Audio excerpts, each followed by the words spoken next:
Hi this is Jabir Hussain Mirza. आज मैं आपके लिए एक नया टॉपिक लाया हूँ जो कि मुझे लग रहा है फर्स्ट टॉपिक है मेरे इस ऑनलाइन एजुकेशनल यूट्यूब चैनल का। टॉपिक है वो लोकल गवर्नमेंट। ये आपके स्टेट लेवल एग्ज़ाम में भी आता है और नेशनल लेवल का एग्ज़ाम जो है उसमें भी आता है। प्रीलिम्स के पॉइंट ऑफ व्यू से भी इम्पोर्टेंट है और मेंस के पॉइंट ऑफ व्यू से भी इम्पोर्टेंट है। और उसके अलावा मैं बताऊँ आपके जो लोग पंचायती राज में इंटरेस्ट रखते हैं और सरपंच का या ब्लॉक चेयरमैन का इलेक्शन लड़ना चाहते हैं उनके लिए भी ये टॉपिक बहुत इंपॉर्टेंट है। उनको पता होना चाहिए कि कैसे कैसे ये सिस्टम इवॉल्व हुआ है, क्या चीज़ है इसमें। सबसे पहले मैं आपको बताऊं,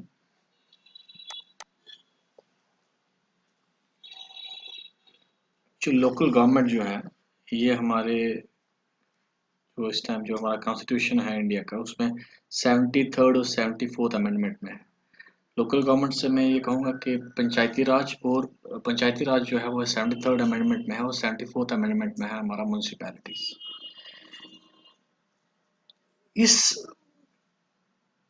प्रेजेंटेशन में हम डिस्कस करेंगे कि लोकल गवर्नमेंट का फ्यूचर क्या होगा, उसमें क्या कमियां थी, फ्लॉज क्या थे, और हम कुछ रिफॉर्म्स सजेस्ट करेंगे जो कि हमें लगता है वो इम्पोर्टेंट है, गवर्नमेंट को ये रिफॉर्म्स लाने चाहिए। पहला पोर्शन जो होगा इस प्रेजेंटेशन का वो प्रीलिम्स बेस है, थोड़े फैक्ट्स हैं, फिगर्स होंगी उसमें। और जो नेक्स्ट पोर्शन जो है आपको वो हम मेंस के लिए प्रिपेयर कराएंगे आपको, ताकि आप जो एक एनालिसिस बेस्ड क्वेश्चन जो है आप अटेम्प्ट कर सकें, सब्जेक्टिव क्वेश्चन आप लिख सकें मेंस में अच्छे मार्क्स लाने के लिए।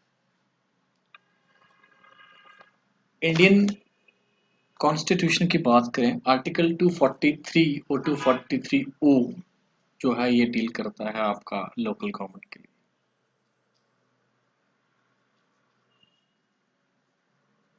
और बैकग्राउंड में थोड़ा जाना चाहूँगा मैं, एक ओवरव्यू आपके लिए, ताकि आपको अंडरस्टैंडिंग में थोड़ी आसानी हो जाए। आप देखिए, लोकसभा का जो इलेक्शन होता है उसमें हम अपना एक रिप्रेजेंटेटिव इलेक्ट करते हैं, उसको वोट देते हैं। वो जो हमारा रिप्रेजेंटेटिव है वो पार्लियामेंट में जाता है। पार्लियामेंट में जो सारे जो लोकसभा के मेंबर होते हैं, जो सारे पार्लियामेंटेरियन होते हैं, वो क्या करते हैं, अपने में से ही एक ऐसा लीडर चुनते हैं जो कि अल्टीमेटली हमारा प्राइम मिनिस्टर बनता है। इसका मतलब सेंट्रल लेवल में हमारे पास डेमोक्रेसी है। Similarly we have a system in place at state level. State level में भी हमारे पास एमएलएज हैं जो कि लेजिस्लेचर्स होते हैं। ये अपनी अपनी कॉन्स्टिट्यूंसी से लड़ते हैं और बड़े लार्ज नंबर्स में लोग आते हैं, वोट करते हैं इन लोगों को, और ये लोग जब जीतते हैं और ये स्टेट लेजिस्लेटिव असेंबली के पार्ट बनते हैं। स्टेट लेजिस्लेटिव असेंबली के पार्ट जब बनते हैं वहीं से ये जो है एक ऐसा लीडर चुनते हैं जो अल्टीमेटली हमारा लास्ट में जाके चीफ मिनिस्टर बनता है। इसे आप लिख कीजिए, सेंटर में डेमोक्रेसी है, स्टेट में डेमोक्रेसी है, बट ग्रास रूट लेवल पे जो है हमारे पास ब्यूरोक्रेसी है। ग्रास रूट लेवल पे हमारे पास कोई ऐसा स्ट्रक्चर नहीं है जिसको जो पूरा एम्पावर किया गया हो फाइनेंशियली, अच्छा, कॉन्स्टिट्यूशनली एक स्ट्रॉन्ग तरीके से, ताकि वो ग्रास रूट लेवल पे मीन्स गांव पे, छोटे छोटे शहरों पे वो एक अच्छे तरीके से independently self governing autonomous unit काम कर सके। इसी चीज़ को मद्देनज़र रखते हुए हमारे जो फाउंडिंग फादर्स थे उन्होंने आर्टिकल 43 डाला कॉन्स्टिट्यूशन में, जो कि डायरेक्ट करता है स्टेट्स को कि आप लोकल बॉडीज बनाएं, स्पेशली विलेजेस में। और एक ऐसी बॉडीज बनाएं जो कि विलेज पंचायत बनाएं और उनको एम्पावर करें। हाँ, ना कि खाली ऑर्गेनाइज करें, एम्पावर भी करें, ताकि वो एक सेल्फ इंडिपेंडेंट यूनिट बन सके, सस्टेनेबल यूनिट बन सके, ताकि जो माइग्रेशन है विलेजेस से सिटी की तरफ उसको हम हाल्ट कर सकें, रोक सकें। ये आर्टिकल 43 में बताया गया है पूरा पूरे तरीके से। स्टेट्स को डायरेक्टिव्स दिए गए हैं थ्रू डायरेक्टिव प्रिंसिपल्स। अब देखिए आप, महात्मा गांधी जो हमारे फाउंडिंग फादर्स थे उन्होंने भी कहा, वो इसका इम्पोर्टेंस समझते थे। वो कहते थे कि India lives in villages. If India want to vision the dream of a developed nation, India need to empower its villages. India need to organize village panchayats. India need to give more financial autonomy to those independent units so that India can transform itself from a developing nation to a developed nation. Mahatma Gandhi ji ने personal level पे काफ़ी काम किया। उन्होंने वारधा में काम किया और महाराष्ट्र में काफ़ी सारे गांव थे, वहाँ पे उन्होंने काम किया। विलेज लेवल पे उन्होंने एक कम्युनिटी डेवलपमेंटल प्रोग्राम्स बनाए जो कि बड़े एक मेजर सक्सेस रहे। काफ़ी लोगों की इन्वॉल्वमेंट थी और कामयाब रहे उसी मतलब पूरे उस स्टेट्स में। इसी चीज़ को लेके इंडियन गवर्नमेंट ने भी इसको इम्पोर्टेंस दी और एक नेशनल एक्सटेंशन सर्विस, आप लिख लीजिए, नेशनल एक्सटेंशन सर्विस 1953 में जो लॉन्च किया इंडियन गवर्नमेंट ने। और उसके थ्रू जो है कम्युनिटी डेवलपमेंट प्रोग्राम्स जो थे उनको पावर्स दे रहे थे ताकि वो कम्युनिटीज जो है अपने आप की डेवलपमेंट कर सके। थोड़ी हम ये हिस्ट्री की बात करें, एंशियंट हिस्ट्री की बात करें। एंशियंट हिस्ट्री में आपका जो चोलास किंगडम जो था वहाँ पे democratic setup grass root level पे काफ़ी स्ट्रॉन्ग था। हमें काफ़ी लिटरेचर या टेक्स्ट मिले हैं इसमें बताया गया कि चोला किंगडम में जो डेमोक्रेटिक सेटअप था काफ़ी स्ट्रॉन्ग था। जो ग्रास रूट पे डेमोक्रेसी काफ़ी वाइब्रेंट थी। हालांकि मुगल्स के टाइम पे और ब्रिटिशर्स के टाइम पे democratic setup it got deteriorated with the passage of time. Though there were certain notable contributions from few lords of British Empire, for example, Lord Mayo. Lord Mayo laid stress upon the financial decentralization. Similarly, we had Ripon in Indian British history here. Lord Ripon actually empowered local self institution. इसीलिए हम Lord Ripon को आज कहते हैं Indian history में कि वो father थे लोकल सेल्फ गवर्नमेंट के। लेकिन बाद में जब स्टडी किया कि 1952 के बाद जो हमारे ऑब्जेक्टिव जो थे पंचायतों को एम्पावर करने के लिए या जो लोकल सेल्फ गवर्नमेंट को लाने के लिए, उसके ऑब्जेक्टिव और जो एम्पेरिकल रियलिटी थी वो काफी बड़ा उसमें मिसमैच था, उसमें मैच नहीं हो रहा था।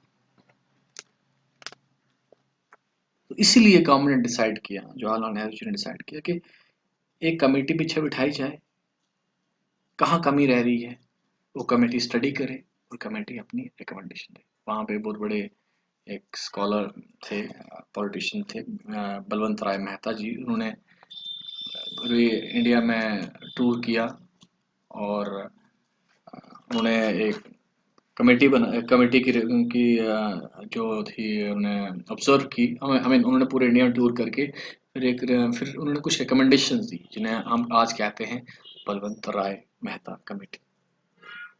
सबसे पहले उन्होंने कहा, आपको बताऊं, देखिए आप ये, सबसे पहले उन्होंने कहा कि डेमोक्रेटिक डिसेंट्रलाइजेशन होनी चाहिए।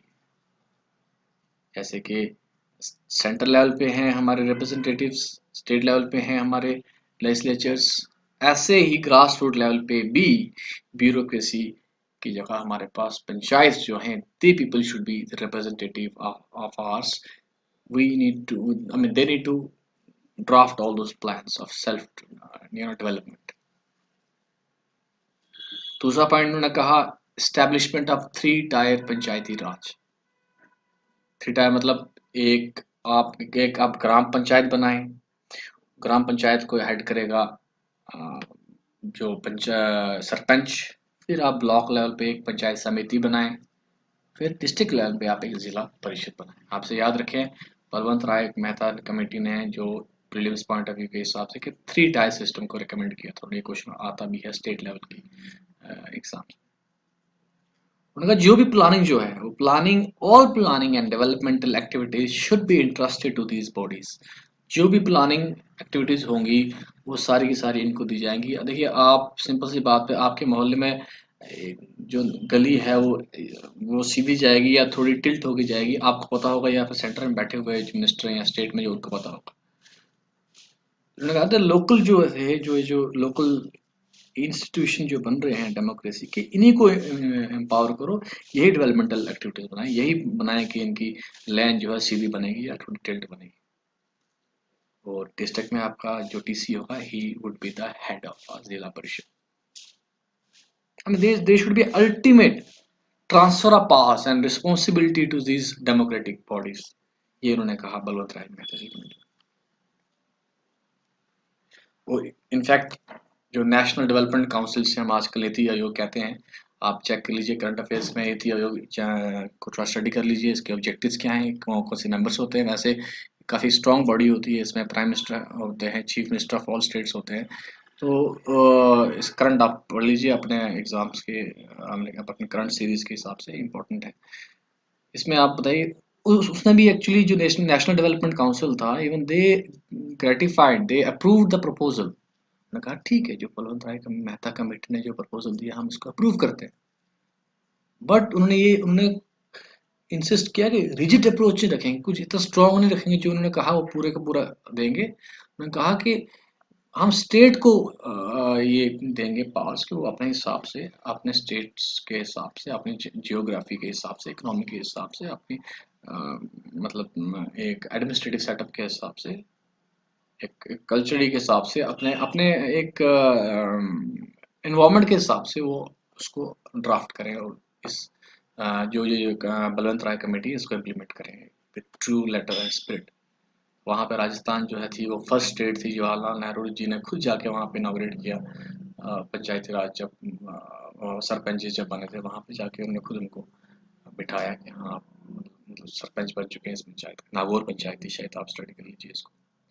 राजस्थान में 3 टायर सिस्टम था, तमिलनाडु में 2 टायर सिस्टम था, और वेस्ट बंगाल में 4 टायर सिस्टम था।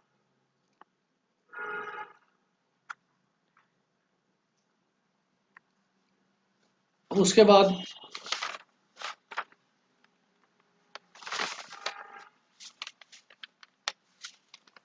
ये,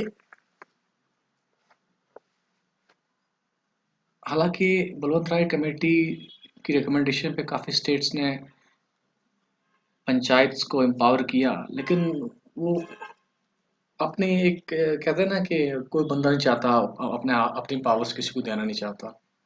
स्टेट गवर्नमेंट ऑब्वियसली वो सोचते थे कि अगर हम ये पावरें सारी सरपंच को दे जाएंगे, एमएलए जनरली, तो हमारे पास क्या बचेगा। उन्हीं को हम फाइनेंशियल रिसोर्सेज दे देंगे, सारे का सारा एडमिनिस्ट्रेटिवली, फाइनेंशियली, जुडिशरी उनको एम्पावर करेंगे, तो हमारे पास पावरें जो कम हो जाएंगी। स्टेट्स ने ये सोचा कि पूरी तरीके से उन्होंने जो सेंटर की जो ये बलवंत राय कमेटी की जो गाइडलाइंस थी, जो एनडीसी ने अप्रूव की, उसको टू लेटर स्पीड में उन्होंने इम्प्लीमेंट नहीं किया। तो हुआ क्या कि वो, I mean, they all died due to their own death because those guidelines were not implemented, elections were not taken place, powers were not given।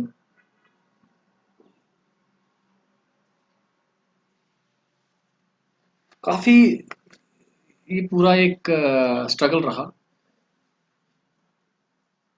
Panchayat को एम्पावर करने के लिए। वहीं पे कांग्रेस जब गई, जब इमरजेंसी आई, कांग्रेस जो है उसका फॉल आउट हुआ, कांग्रेस के बाद जनता गवर्नमेंट आई। जनता गवर्नमेंट ने इसको कहा कि अशोक मेहता कमेटी को फ्रेम किया। उन्होंने कहा कि ये अशोक मेहता कमेटी जो है ये इसको दोबारा से कुछ और रिकमेंडेशन देगी, और देखेंगे इसको अच्छे तरीके से इम्प्लीमेंट करें, क्यों नहीं करी बाकी स्टेट की, क्या कमियां रह गई हैं।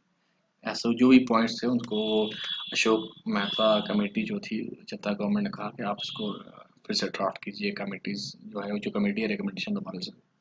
तो अशोक मेहता कमेटी जो है, इनके हेड अशोक मेहता जी थे, काफ़ी नाउन फिगर थे इंडियन पॉलिटी में, और उन्होंने रिकमेंडेशन दी। उन्होंने कहा कि we should move away from 3 tier structure. जो 3 टायर स्ट्रक्चर है उससे हमें हटना पड़ेगा, और ज़रूरी है कि आपका हर एक स्टेट 3 टायर स्ट्रक्चर फॉलो करे। इसी के लिए जो इसी की वजह से बाद में जो कर्नाटका, आंध्र प्रदेश और वेस्ट बंगाल का जो स्ट्रक्चर था पहले 3 टायर, तो उन्होंने उसके बाद अशोक मेहता कमेटी के बाद वो स्ट्रक्चर चेंज कर दिया था। और दूसरा पॉइंट उन्होंने ये कहा कि ऑफिशियल पॉलिटिकल पार्टिसिपेशन होनी चाहिए पार्टीज की। मीन्स अगर बीजेपी पार्टी है तो बीजेपी पार्टी जो है अपने कैंडिडेट को अगर उतारेगी इस सरपंच इलेक्शन में, तो वो बोलेगी कि ये बीजेपी का पार्टी का, उसको लेटर मिलेगी ऑफिशियल, ये बीजेपी पार्टी का बंदा है, ये इलेक्शन में उतर रहा है। तो उससे अल्टीमेटली बेनिफिट उनको भी होगा, पार्टी को भी होगा। तो इसलिए जो स्टेट लेवल पे पार्टीज है वो चाहेंगी कि इलेक्शन हो, राइट। और तीसरा जो था उन्होंने कहा, अशोक मेहता कमेटी ने, काफी इंपॉर्टेंट, रिजर्वेशन। रिजर्वेशन जो है डिप्रेस क्लासेस को, एसटीज को, एससीज को मिलनी चाहिए। जो पहले बलवंत राय कमेटी जो थी उसने ये रिकमेंडेशन नहीं दी थी, तो अशोक मेहता कमेटी ने कहा कि रिजर्वेशन मिलनी चाहिए। वुमेन को रिजर्वेशन मिलनी चाहिए। वुमेन्स को बाद में आपको चलेगा पता कि वुमेन को उन्होंने कहा 1/3 जो है रिजर्वेशन मिलती है आगे जाके। तो ये मेन उनका मोटो था, ये था कि रिजर्वेशन जो है ये पंचायती राज में होनी चाहिए डिप्रेस क्लासेस के लिए और वुमेन जो है उनके लिए। बाद में आप देखें ये जो प्रपोजल जो बनाया, तो जनता गवर्नमेंट भी जो है वो पावर में नहीं रही, वो वापस उतर गई पावर से। उसके बाद इंदिरा गवर्नमेंट जो है कांग्रेस की, वो वापस आई, वोटेड इन। एंड देन काफी स्टेट जो है वो स्ट्रक्चर, जैसे मैंने कहा कि उन्होंने स्ट्रक्चर जो है 3 टायर से हट के अपना अपना स्ट्रक्चर उन्होंने बनाया। और सबसे इम्पोर्टेंट जो है इसके बाद कमेटीज फिर आई, सिंघवी कमेटी आई, LMG सिंघवी कमेटी जो आई। इसने जो मेजर रिफॉर्म लाए, उसने कहा कि कॉन्स्टिट्यूशनल स्टेटस मिलना चाहिए पंचायत, ये लोकल सेल्फ गवर्नमेंट को। और उन्होंने कहा पावर्स मिलनी चाहिए और इलेक्शंस हर, मतलब एक पर्टिकुलर टेन्योर होना चाहिए, और it has to be a continue process. Election should not be at the whims and fantasies of state government. Election has to be held at a regular pattern in every state. यहाँ पे जब Congress government आई, उन्होंने ये पास किया, लोकसभा में ये bill pass हो गया, लेकिन राज्यसभा में जाके ये बिल ब्लॉक हो गया, क्योंकि राज्यसभा ने कहा यार ये तो जो पंचायत है ये तो स्टेट सब्जेक्ट है, how can parliament frame laws on the state subject. Parliament के पास तो ये पावर नहीं है। तो ऐसे ही वीपी सिंह की गवर्नमेंट फिर ये ये कांग्रेस गवर्नमेंट फिर गिर गई, फिर बाद वीपी सिंह की गवर्नमेंट फिर आई, फिर उन्होंने टेबल किया इसको, इस बिल को। और फिर उसके बाद फिर भी ये पास नहीं हुआ।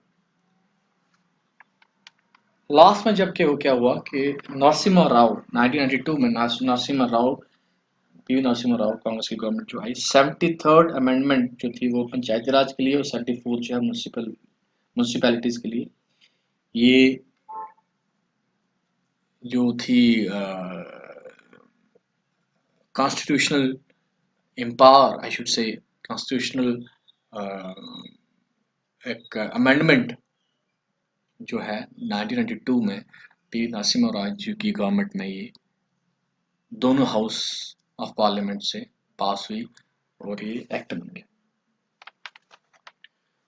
अब इसमें देखिए राज्यसभा कह रही थी कि वही डिस्प्यूट बन के राज्यसभा कहती है भाई, अगर हम कोई स्टेट, एक सेंट्रल गवर्नमेंट तब जाके स्टेट सब्जेक्ट में लॉज बना सकती है, या तो कोई इंटरनेशनल कोई ट्रीटी को इम्प्लीमेंट करना हो एज पर आर्टिकल 250, या तो कोई स्टेट कहे खुद एज पर आर्टिकल 252, लिख लीजिए, स्टेट खुद कहे कि भाई आप सेंट्रल गवर्नमेंट जो है इस पे हमें इस जो हमारे जो स्टेट सब्जेक्ट है इसमें आप लॉस बना दीजिए, आप कोई बिल पास कर दीजिए।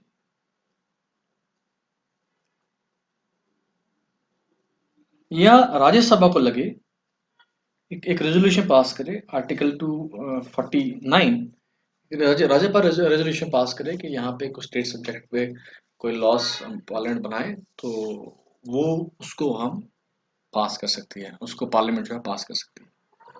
ये काफ़ी इंपॉर्टेंट आर्टिकल्स हैं। आर्टिकल 252, आर्टिकल 250, 249 और article 253।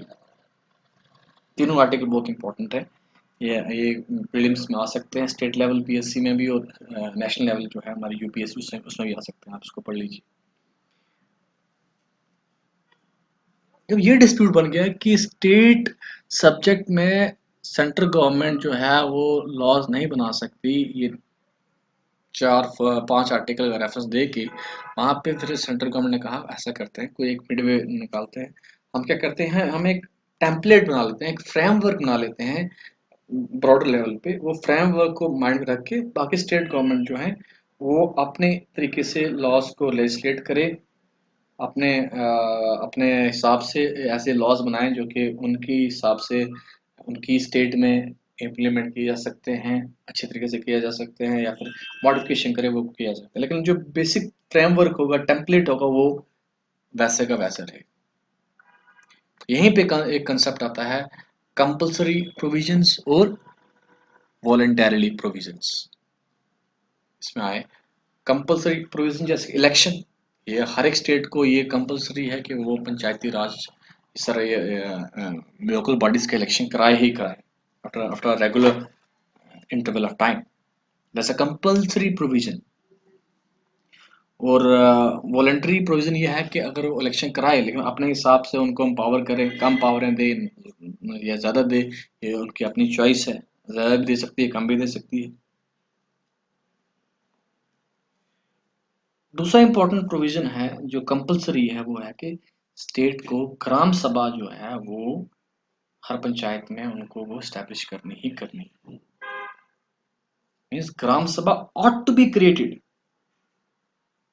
power must be given to ग्राम सभा।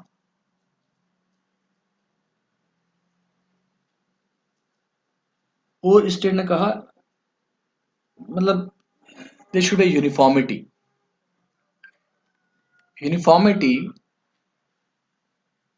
with respect to structure of I mean with respect to structure, there should be a three-tier structure: gram sabha at the grassroots level, and then we have intermediate, then we have then we have structure at district level।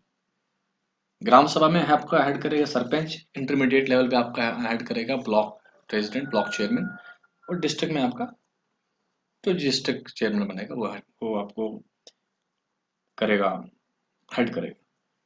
तो uniform structure है। जैसे पहले waste Bengal में 4 था, उसमें राजस्थान में 3 था। अब इन्होंने कहा इस प्रोविजंस में 73rd और 74th अमेंडमेंट है कि ये एक यूनिफॉर्म रहेगा पूरे इंडिया में। हाँ, एक और इम्पोर्टेंट याद रखें, एक्सेप्शन, यहीं से क्वेश्चन आता है जो जो थोड़ा टफ होता है, मतलब थोड़ा कंफ्यूज करने के लिए। एक जो स्टूडेंट जो है ज़्यादा अपने आप को आई मीन समझता है कि हमने सब कुछ आ गया है, एग्जाम में सोचता है कि यार इसको सोचता होगा सब कुछ मुझे आ गया है। लेकिन ये जो क्वेश्चन है थोड़ा सा ट्रिकी करते हैं कि देयर आर फ्यू एक्सेप्शंस। कोई स्टेट जहाँ पे पॉपुलेशन लेस देन 20 lakhs है, वो इंटरमीडिएट जो है लेवल जो है 3 टायर स्ट्रक्चर का, उसको स्किप भी कर सकते हैं। राइट, इसको आप ध्यान रखें। अब इलेक्शन कैसे होंगे इसके? इलेक्शन जो है जो मेंबर्स जो हैं ग्रास रूट लेवल पे पंचायत के, वो सारे के सारे डायरेक्टली इलेक्ट होंगे। ये कंपलसरी प्रोविजन है। और जो उसका हेड होगा, जैसे सरपंच जो है, ये बड़े आप देखा होगा, सरपंच जो है ये left to state government. State government जो है उसकी चॉइस है सरपंच को वो कैसे अपॉइंट करेगी। क्या वो जो मेंबर बनेंगे उसके वार्ड के जो डायरेक्टली इलेक्ट होके आए हैं उनके थ्रू बनाएंगे, या फिर सरपंच को भी वोट करना पड़ेगा जो वोटर्स हैं उनको, ये स्टेट गवर्नमेंट की चॉइस है। और जो हाँ, लेकिन जो चेयरपर्सन है डिस्ट्रिक्ट लेवल पे और इंटरमीडिएट लेवल पे, वहां पे जो चेयरपर्सन है वो होगा इनडायरेक्टली अपॉइंट।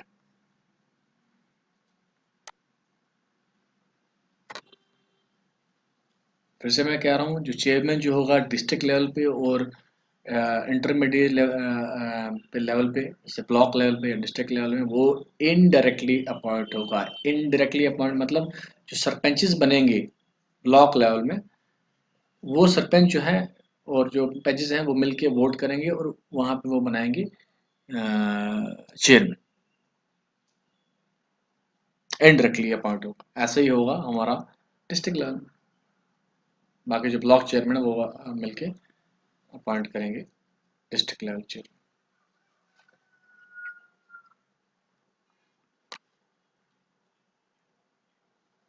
जैसे मैंने पहले कहा, रिजर्वेशन जो होगी वो एससीज के लिए होगी, एसटीज के लिए होगी। प्रोपोर्शन ऑफ द पॉपुलेशन, इसका क्या मतलब है?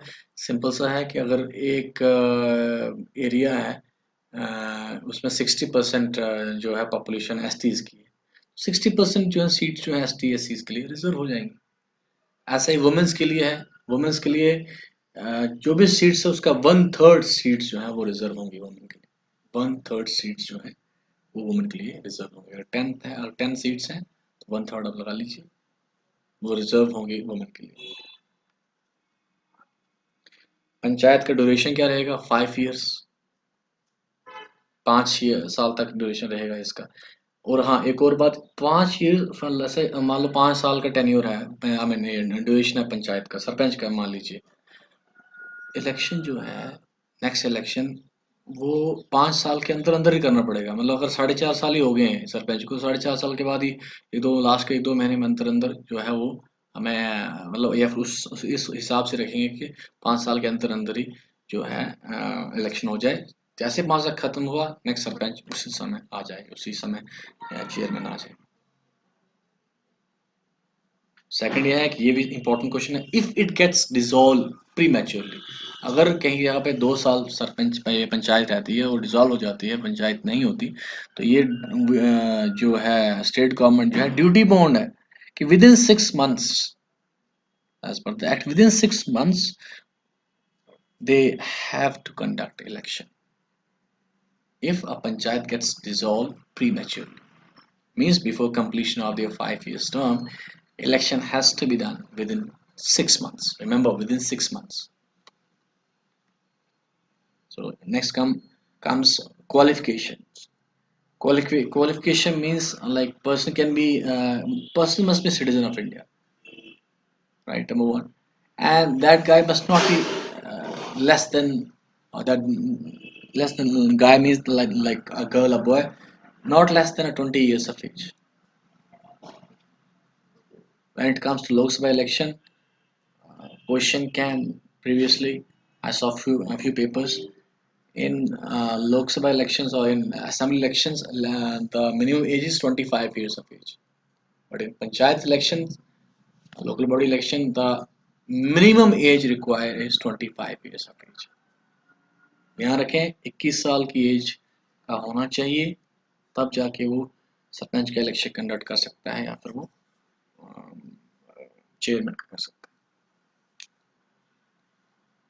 और 25 ईयर्स की एज होनी चाहिए कम से कम, जाके वो बंदा वो लेजिस्लेटिव असेंबली का इलेक्शन कर सकता है, या फिर लोकसभा का इलेक्शन कर सकता है, या राज्यसभा का लड़ सकता है। तो दूसरी क्वालिफिकेशन जो है, ये स्टेट गवर्नमेंट अपने हिसाब से क्वालिफिकेशन प्रिस्क्राइब भी कर सकती है। जैसे हरियाणा गवर्नमेंट ने प्रिस्क्राइब की थी कि सरपंच जो है 10th क्लास पास होना चाहिए। कुछ गवर्नमेंट ने कहा 8th class, Rajasthan 8th class होना चाहिए कम से कम। वो कौन कराएगा इलेक्शन? एक स्टेट इलेक्शन कमिश्नर जो है वो इसका इलेक्शन कराएगा। एक सिंगल मेंबर बॉडी है, एक ही बंदा होता है ये। और ये इसको अपॉइंट कौन करता है? क्वेश्चन आ सकता है कि प्रीलिम्स में, इसको who appoints the state election commissioner? Governor appoints. It's not the chief minister, not the prime minister, not the high court judge, not the chief justice of India. Governor himself or herself appoint the state election commissioner. And इसके बाद एक security of tenure भी होता है, और सबसे important है कि इसको अगर रिमूव करना हो ताकि इम्पार्शली काम करे, तो जैसे हाई कोर्ट के जज को रिमूव करते हैं, वो लेंथी प्रोसेस है कि कैसे रिमूव करते हैं बाद में पढ़ेंगे जब हम हाई कोर्ट के बारे में पढ़ेंगे। तो जैसे हाई कोर्ट के जज को रिमूव करते हैं, ऐसे ही हम स्टेट इलेक्शन कमिश्नर को रिमूव कर सकते हैं। तो इस ऑब्वियसली बात है, काफ़ी टफ प्रोसीजर होगा। इसीलिए है क्योंकि स्टेट इलेक्शन कमिश्नर एक बहुत इम्पोर्टेंट एक इंस्टीट्यूशन है, एक इम्पोर्टेंट एलिमेंट है डेमोक्रेसी में। उसको हम जितना स्ट्रॉन्ग करेंगे उतना अच्छा है डेमोक्रेसी के लिए। इम्पार्शली वो काम करें।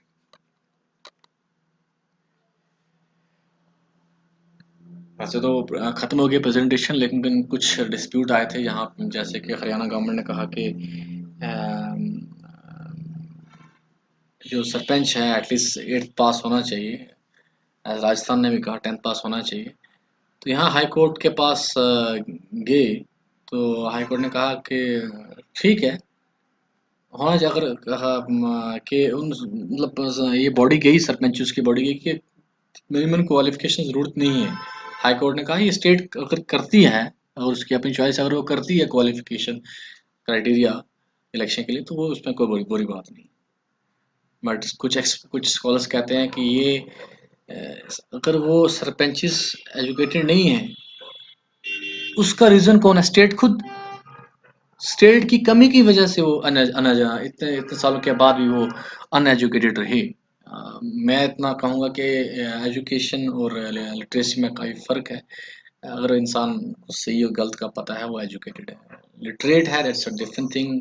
You need to know how to write and you know speak, like literate जो लिख सके पढ़ सके, तो वो अलग बात है। लेकिन एजुकेशन, एजुकेशन का मतलब ये भी है कि अगर आपको मतलब आप पता है सही क्या है गलत क्या है, तो आप इलेक्शन लड़ सकते हैं। तो इसी मसले में कुछ क्रिटिक्स कहते हैं कि ये एजुकेशन क्वालिफिकेशन नहीं होनी चाहिए, क्योंकि ये स्टेट गवर्नमेंट का फेलियर है। और स्टेट गवर्नमेंट की फेलियर की वजह से सरपंचेस क्यों सफ़र करें? क्योंकि स्टेट गवर्नमेंट फेल रही तभी वो एजुकेट नहीं हो पाए। उसकी पनिशमेंट स्टेट गवर्नमेंट को मिलनी चाहिए, उन्हीं को क्यों मिल रही? तो ये डिबेटेबल क्वेश्चन है। ये मेरी फर्स्ट प्रेजेंटेशन है, अभी इसका नेक्स्ट पार्ट भी है, सेकंड। इसमें हम फाइनेंशियल पावर्स की बात करेंगे, और भी काफ़ी टॉपिक्स हैं। So thank you so much.